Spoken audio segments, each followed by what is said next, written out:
అక్షయ్ ఆస్తిలో ఎవరికీ వాటా లేదంటున్న రాజేందర్, షాక్లో శ్రేయ, పల్లవి. ట్విస్ట్ చాలా బాగుంటుంది. చివరి వరకు చూడండి, పూర్తిగా మీకు అప్పుడే అర్థమవుతుంది. ఇక మొత్తం మీద ఊరికి తీసుకెళ్ళిన తర్వాత అక్షయ్ అయితే చాలా ఎమోషనల్ అవుతాడు వాళ్ళ అమ్మ సమాధిని చూసి. ఇక అందరూ కలిసి బయలుదేరిన తర్వాత ఎవరు రాజేంద్ర వాళ్ళు వస్తున్న దారికి రాళ్ళు అడ్డంగా పెడతారు.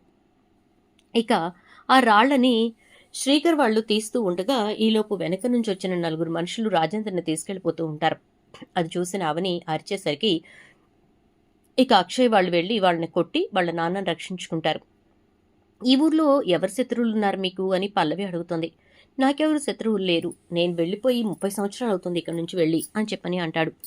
ఇక ఈలోపు అందరూ కలిసి ఇంటికి వెళ్తారు. ఇంటికి వెళ్ళిన తర్వాత పని మనిషి గబగబా వచ్చి రాజేంద్రకు నమస్కారం చేయబోతూ బూజుకర్ర కింద పడేస్తుంది. అది కాస్త పల్లవి పైనుంచి కింద పడుతుంది.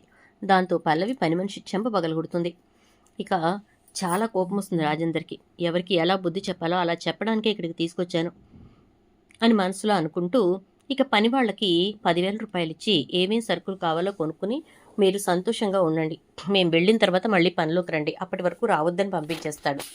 ఇక మరి పనంతా ఎవరు చేస్తారు అంటే రేపటి నుంచి ఎవరి పని వాళ్ళు చేసుకోవాలి, అర్థమైందా అని చెప్పేసేసి చెప్తాడు. ఒక్కసారిగా అందరూ షాక్ అవుతారు. అవని అయితే తనకు అలవాటు కాబట్టి సరే మావయ్య గారు అంటుంది. ఇక శ్రేయ, పల్లవి అయితే అయిపోయాం మనం, ముసలోడు చాలా పెద్ద ప్లాన్తో ఇక్కడికి తీసుకొచ్చాడు అనుకుంటూ ఉండగా ఇక ఆస్తులన్నీ చూయించడానికి తోటకి తీసుకెళ్తాడు. కొబ్బరి తోటకి వెళ్ళిన తర్వాత అక్కడికి సర్పంచ్ ఏకలింగం వస్తాడు. తనే ఇక్కడ రాజేంద్ర వాళ్ళ ఆస్తులన్నీ చూసుకుంటున్నాడు. ఇక ఏకలింగం వచ్చి అందరికీ భోజనాలు తీసుకొచ్చాను తినండి అనేసరికి ఇక అందరూ భోజనం చేస్తారు. సరే ఒకసారి లెక్కలవి చూద్దాం అని చెప్పి రాజేంద్ర అంటాడు. అలాగే సార్ అని చెప్పి చెప్తాడు. ఇక ఏకలింగం అయితే అయిపోయిన తర్వాత ఇక తన సంపాదనకు గండి పడుతోందని ఆస్తిని తిరిగి మళ్ళీ రాజేంద్ర వాళ్ళకి ఇచ్చేయాలా అని చెప్పేసి ఏకలింగం ఆలోచనలో పడతాడు. ఎందుకంటే వాడు దుర్మార్గుడు కాబట్టి ప్రతి ఒక్కరి ఆస్తిని కూడా తన ఆస్తిలో కలిపేసుకునే పనుల్లోనే ఉంటాడు ఏకలింగం. ఇక అలాంటి వాడి చేతుల్లో ఉన్నటువంటి రాజేంద్ర ఆస్తులు తిరిగి ఇవ్వాల్సి వస్తుందని చెప్పే ఊరి బయటే ఆపేయడానికి ప్రయత్నించాడు. రాజేంద్రని కిడ్నాప్ చేయడానికి ప్రయత్నించాడు.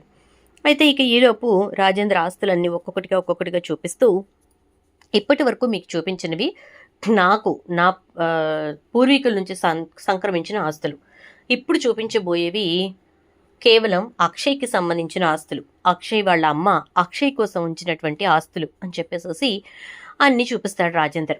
ఒక్కసారిగా శ్రేయ ఇంకా పల్లవి షాక్ అవుతారు. ఎందుకంటే రాజేంద్రకున్న ఆస్తి మొత్తానికంటే కూడా అక్షయ్ వాళ్ళ అమ్మకున్న ఆస్తి చాలా ఎక్కువ. సో ఆ ఆస్తి మొత్తాన్ని చూసి షాక్ అవుతారు. ఇక ఈ ఆస్తి మొత్తం కేవలం అక్షయ్కు మాత్రమే, ఇందులో ఎవ్వరికీ పూచిక పుల్ల వాట కూడా ఉండదు. దానికి తోడు నాకున్న ఆస్తిలో కొంత నేను ఆరాధ్య పేరు మీద రాశాను. పల్లవి, శ్రేయ ఇద్దరిలో ఎవరు ముందు బిడ్డని కంటే వాళ్లకు కూడా కొంత భాగం రాస్తాను అని అంటాడు.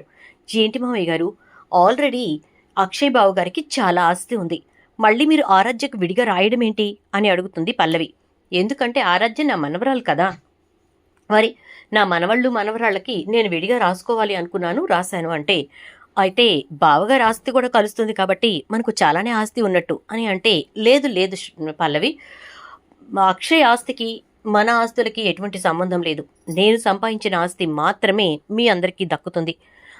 ఇక అక్షయ్కు వాళ్ళు అమ్మించిన ఆస్తి మొత్తం కూడా కేవలం అక్షయ్కు, ఆరాధ్యకు ఇంకా తర్వాత పుట్టబోయే బిడ్డలకు చెందుతుంది తప్ప ఎట్టి పరిస్థితుల్లోనూ మీకెవరికి అందులో వాటా ఉండదు అంటే కరెక్ట్గా చెప్పావు నాన్న.